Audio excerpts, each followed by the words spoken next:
Este año se celebra 150 años del inicio de lo que se puede llamar el mayor desastre bélico en toda América Latina, comparable solamente con la Guerra Civil de los Estados Unidos que ocurrió unos pocos años antes.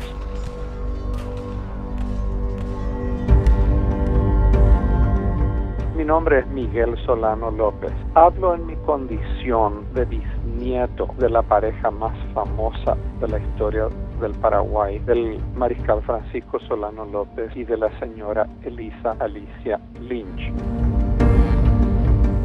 A principal rivalidade na região era entre o Brasil e Buenos Aires. A independência desses países começa com guerras em torno do Uruguai. A partir da década de 1850, essa situação tende a mudar. O Paraguai, que era um país isolado, passa a tentar se abrir mais desde a subida ao poder do pai do Solano Lopes, o Carlos Lopes. E essa abertura maior do Paraguai para o comércio internacional significa também que o Paraguai começa a ter uma presença mais ativa na região. Na década de 1860, o Brasil interfere numa guerra civil uruguaia, motivado por interesses comerciais e em apoio a reivindicações de estancieiros rio-grandenses que alegavam que estavam sendo perseguidos no Uruguai. E então o Paraguai inicia a guerra com o Brasil. La independencia de Uruguay era una cuestión de vida o muerte comercial para el Paraguay, porque el puerto de Montevideo era el puerto que Paraguay usaba para comerciar con el exterior. Além desse grande enredo, no atual estado do Mato Grosso do Sul, era uma zona de disputa entre Brasil e Paraguai e também um contencioso em relação à liberdade de navegação pelo Rio Paraguai, que era a única maneira do Rio de Janeiro se comunicar com a província do Mato Grosso. Para fazer isso, Solano Lopes achava que ele teria apoio nessa guerra contra o Brasil de províncias argentinas, principalmente Entre Rios e Corrientes, da própria facção Blanca do Uruguai, mas a única maneira de interferir na guerra era chegar ao Rio Grande do Sul pela Argentina. E para fazer isso ele teve que invadir a Argentina também, que não autorizou as tropas paraguaias a penetrar por território argentino. Cuando el Brasil manda el buque Marqués de Olinda aguas arriba hacia el Mato Grosso, al Paraguay se le acusa de haber iniciado la guerra con el apresamiento de ese buque. Ese buque no era un buque de guerra, era un buque de la Marina Mercante brasileña, lo que el Paraguay siempre creyó que el Marqués de Olinda portaba armas y que ese fue el motivo que fue apresado. Pero esa aseveración solamente lo puede dirimir la historia en archivos que se encuentran sellados en el Brasil. A guerra começa, a Batalha de Riachuelo, onde a esquadra paraguaia é afundada. O Paraguai tinha um navio de guerra, os outros eram navios de carga ou de passageiros transformados em navios de guerra. A partir de então, o Brasil fecha o Rio Paraguai, isola completamente o Paraguai do mundo exterior.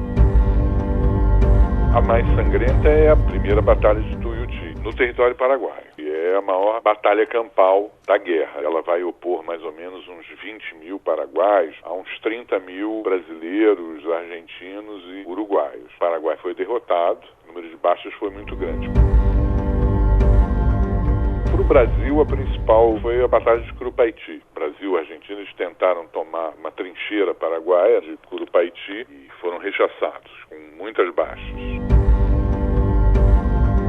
Dezembrada são 3 batalhas, Itororó, Avaí e Lomas Valentinas. Essas causaram menos baixas ao Brasil, mais baixas ao Paraguai, mas foram batalhas rápidas, no mês de dezembro de 1868. Morreu muita gente em Humaitá, mas basicamente foi uma campanha, quer dizer, se ficou parado ali em torno da fortaleza de Humaitá praticamente 2 anos da guerra. E aí morria muita gente de doença, de más condições, de escaramuças, combates. Humaitá fechava o Rio Paraguai, era uma fortaleza que havia sido construída, inclusive com auxílio de engenheiros brasileiros, e os navios brasileiros chegaram em Assunção. Si estamos hablando de héroes entre los brasileños, se pueden señalar, por ejemplo, la actuación del general Osorio, un tipo con mucho coraje personal, que tenían apenas 13 personas por su detrás. Ese fue muy interesante. Caxias já era senador, já era marquês, né? Ele se torna duque só depois da guerra, já era um herói consagrado do exército, porque ele já tinha tido uma atuação expressiva nas revoltas provinciais, principalmente na Farroupilha. Então ele era uma figura militar expressiva, já era inclusive idoso quando ele foi convocado, é porque a coisa não estava dando certo com os outros. Ele foi lá e conseguiu reorganizar o exército, tomar o Maitá e tomar Assunção. Os críticos dizem que ele fez isso muito lentamente, mas os outros não faziam. E ele principalmente organizou muito o comando do exército. Dizem que esse apelido de Caxias, uma pessoa muito certinha, vem dele. Los paraguayos mantienen un alto grado de respeto hacia el duque de Caxias porque era un hombre íntegramente militar y el 1 de enero de 1869, el duque de Caxias considera que al tomar la capital, la guerra estaba terminada. Quando o Partido Conservador, que é o partido dele, ele era senador pelo Partido Conservador, volta ao poder no Rio de Janeiro, no governo imperial, em julho de 1868, em agosto, o Caxias escreve no início da guerra, dizendo que não vê mais sentido na continuação da guerra, que Solano Lopes não é mais uma ameaça. O ministro da guerra leva essa mensagem ao imperador, e o imperador manda de volta a ordem para o Caxias, que é o seguinte: a guerra continua. El problema es que para el Brasil en ese momento la guerra no estaba concluida, seguía vivo el comandante Francisco Solano López y ahí entra a actuar el yerno del emperador Dom Pedro, el conde Eu. E o conde D, nesse momento, não quer mais ir para a guerra, ele vai contra a vontade. Ele vai praticamente forçado por Dom Pedro. A princesa Isabel escreve por Dom Pedro, ameaçando romper relações com o pai se mandasse o marido para a guerra, porque é uma guerra que aparentemente não tem fim, ninguém sabe o que vai acontecer. Foi durante esse ano de la comandancia de Eu que el Paraguay fue totalmente destrozado. La quema del hospital de Piribegui. A acusação é improcedente que ele teria mandado colocar fogo no hospital de Piribegui. Realmente houve um incêndio, os doentes, os enfermos uma parte, os feridos uma parte morreu queimada, mas o combate causou incêndio. De toda forma, eu tenho uma visão crítica do desempenho do Conde D, quer no aspecto militar, porque não se mostrou um chefe competente no sentido de ir até o fim da guerra, quer quanto a essa questão do tratamento de prisioneiros. A identidade Guarani e Paraguaia é algo muito forte que vem do período colonial. Então, efetivamente, os paraguaios foram heróicos, lutaram bravamente e pagaram um alto preço. Mas, em lugar de falar isso, nós e outros, né, ficam falando da figura do Solano Lopes. Em Paraguai sempre há uma dicotomia muito forte entre lopistas y antilopistas. Para los lopistas es justamente que era un héroe defendiendo los derechos de su país contra una alianza de países más poderosos. Para gran parte de la población paraguaya, el Mariscal López sigue siendo el héroe máximo de la nacionalidad. Por los antilopistas, siempre se muestra como una especie de déspota que llevó a su país a una especie de la tumba. Ya en la etapa final de la guerra, en el medio de la desesperación, López actuó con bastante arbitrariedad, se ejecutó a mucha gente, se vieron conspiraciones. Se você pegar os historiadores profissionais, especialistas no Paraguai, você não vai encontrar um historiador que tenha uma figura que vai falar para você o seguinte: não, Solano Lopes é possível fazer uma leitura equilibrada dele sem ser crítico. Eu acho exagerado se falar em genocídio. Não há uma intenção e não há uma ação por parte do Brasil no sentido de exterminar a população paraguaia. O que não temos que olvidar é que 3 de cada 4 paraguayos que estaban vivos en 1864 para 1870 habían muerto. O Solano Lopes recrutou todo mundo que ele podia, entre 12 e 60 anos de idade. Ele montou pelo menos 4 grandes exércitos que foram sucessivamente destruídos. Si los paraguayos hubieran tomado la oportunidad ellos mismos para derribar a López, mucha más gente podría sobrevivir al conflicto con Brasil, pero no lo tomaron. Este es el problema que que él empujó en su país. Una catástrofe demográfica yo creo que es indudable y eso es lo que los duele a los paraguayos hasta hoy en día y que evidentemente marcó nuestra historia. O país foi devastado pela guerra. A pouca colheita era confiscada, seja pelo exército paraguaio, seja pelo exército brasileiro, gado também. O país foi submetido a saques, a doenças, mas não há um extermínio deliberado da população paraguaia. O que não quer dizer que não tenha havido barbaridades, degolas, fuzilamentos, estupros, isso sempre houve. Quer os aliados em relação aos paraguaios, quer os paraguaios em relação aos aliados, em campo de batalha, aquilo ali era um horror, certo? Agora, aí a responsabilidade não é nem do Solon Lopes, nem do Caxias, nem ninguém, era da realidade da guerra, de uma guerra travada naquelas circunstâncias, numa batalha corpo a corpo.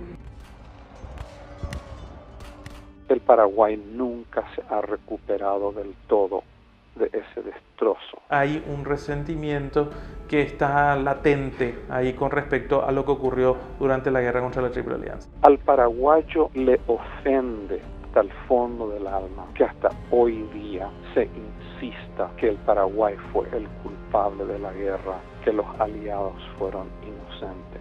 Está en nuestras memorias, está en nuestras calles, está en nuestras plazas, está en nuestro calendario cívico anual, ¿verdad? Y también, obviamente, está en la memoria colectiva de las personas, las familias que cuentan, los pueblos que recuerdan cuando en tiempos de la guerra. Tanto Uruguay como Argentina han devuelto los trofeos de guerra, cosa que todavía el Brasil ha hecho en parte. Todos los trofeos en poder del Brasil, el más caro a sus afectos, se ha devuelto. El cañón cristiano, del metal fundido de las campanas de las iglesias, porque al Paraguay en ese momento no le quedaba otro pedazo de metal. Es una cuestión interna del gobierno brasileño, pero obviamente que estos 150 años serían una excelente oportunidad para que ese hecho y ese gesto para poder poner un punto final a esta guerra y mirar para adelante desde una manera constructiva, ¿verdad? Ese hecho y ese gesto sería muy bien valorado por el pueblo paraguayo. Los archivos del Brasil sobre la guerra siguen cerrados e inaccesibles. El Paraguay no entiende, pero presume que están sellados porque esos archivos indicarían que el Marqués de Olinda portaba armas y que ese fue el motivo que fue apresado. Começou a se criar uma imagem de que o Paraguai era muito desenvolvido, estava promovendo uma industrialização e por conta disso tudo a Inglaterra tinha manipulado Brasil e Buenos Aires para fazer guerra a esse projeto anti-imperialista. Essa imagem foi trabalhada por um livro muito famoso na década de 70 chamado Guerra do Paraguai, Genocídio Americano, que vinha muito a calhar porque metia o pau no exército brasileiro, no Caxias, e isso era um certo alimento, né, para aqueles que se opunham à ditadura militar no Brasil. Até então a guerra era sempre vista com um olhar ufanista, uma guerra do Brasil civilizado contra um tirano do Paraguai, mas nem o Brasil civilizado e nem o Solano Lopes Napoleão, ou Napoleão de esquerda, ou Napoleão nacionalista, correspondem aos fatos. Isso começou a mudar no final da década de 1980 e início da década de 1990. Ainda teremos descobertas, porque há documentos que aparecem vez ou outra que são inéditos ainda, quer dizer, os nossos arquivos, quer no Brasil, quer em outros países, por falta de recursos, né? Ou no passado por políticas de manter fechados os arquivos, ainda não foram exauridos, então sempre pode aparecer alguma novidade. Por outro lado, as obras que existem, claro que não existe verdade absoluta em história, então elas são passíveis de crítica, com certeza.